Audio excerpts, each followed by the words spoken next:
Today is July 19, 2026. In a world often filled with loud arguments, a quiet conversation can make the most noise. Recently, two prominent figures sat down to discuss the most profound questions humanity has ever asked. Richard Dawkins, a renowned evolutionary biologist, a well-known voice for atheism, met with Piers, a broadcaster, a lifelong Catholic. The exchange was not about scoring points, it was about exploring the very foundations of belief and doubt.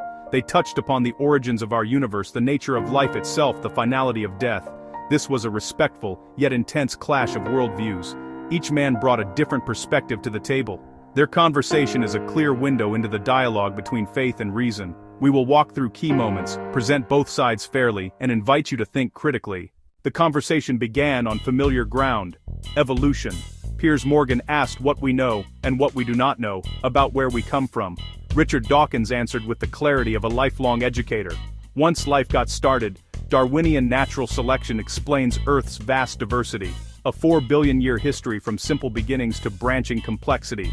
This part of the story is largely understood by science. Dawkins was equally clear about the gaps. He stated plainly, "We don't know how it started."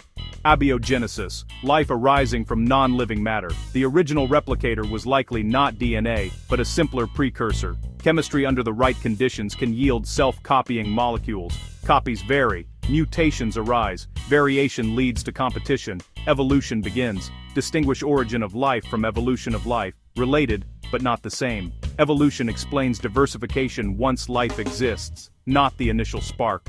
Honesty about uncertainty is a scientific strength. Morgan then pivoted to the question that drives the rest of the exchange. What was there at the start?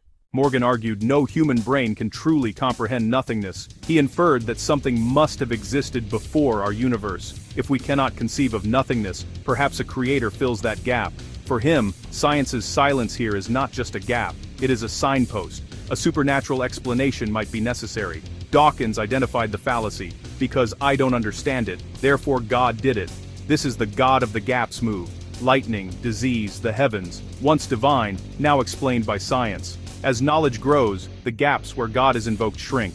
Morgan framed his stance as open-mindedness. Since no one can explain nothingness, a powerful being is possible. He challenged the atheist to offer an alternative. I don't know is the honest answer that keeps the search alive. The impasse, treat ignorance as an endpoint, or as a beginning. Dawkins insists ignorance is a horizon for future inquiry, not evidence for God.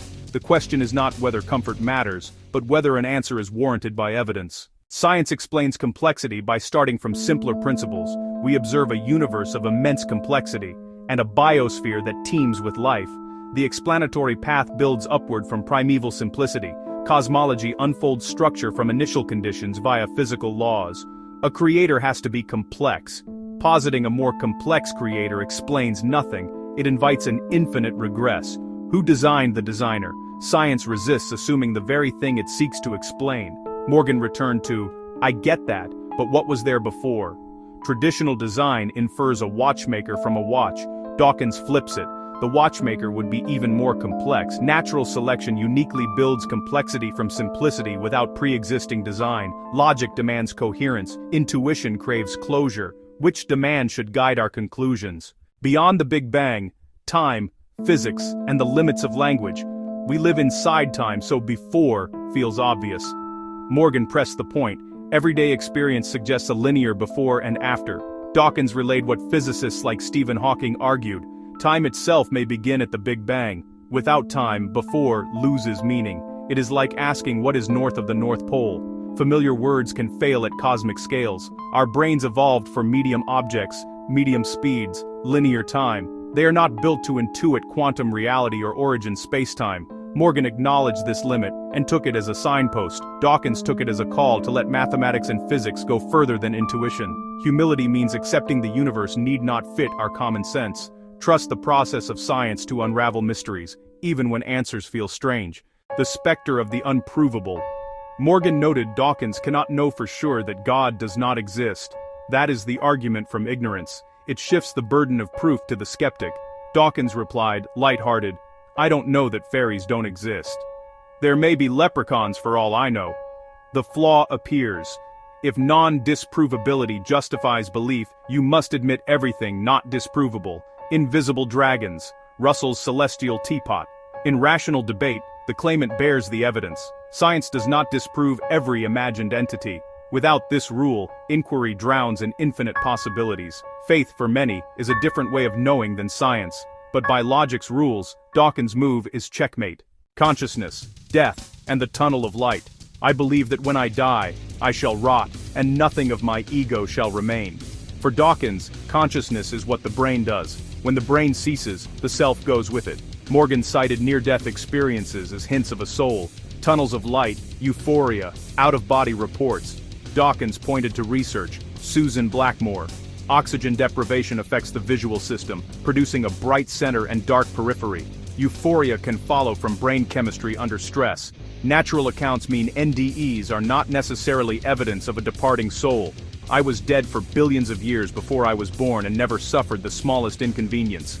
Morgan noted this view can worsen grief, offering no reunion. Dawkins conceded the pain, and added, comfort does not make a belief true. It was stark honesty, neither cruel nor consoling, but faithful to evidence. And yet, the door to wonder stays open.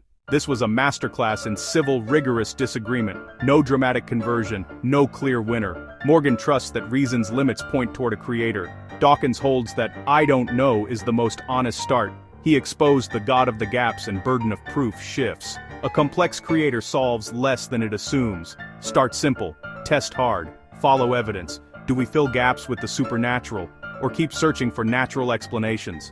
Dawkins still welcomes wonder. Superhuman, not supernatural minds may be out there. A mind open to reality can be more awestruck than any story we invent. Let the questions sharpen us, not divide us. Join the discussion below.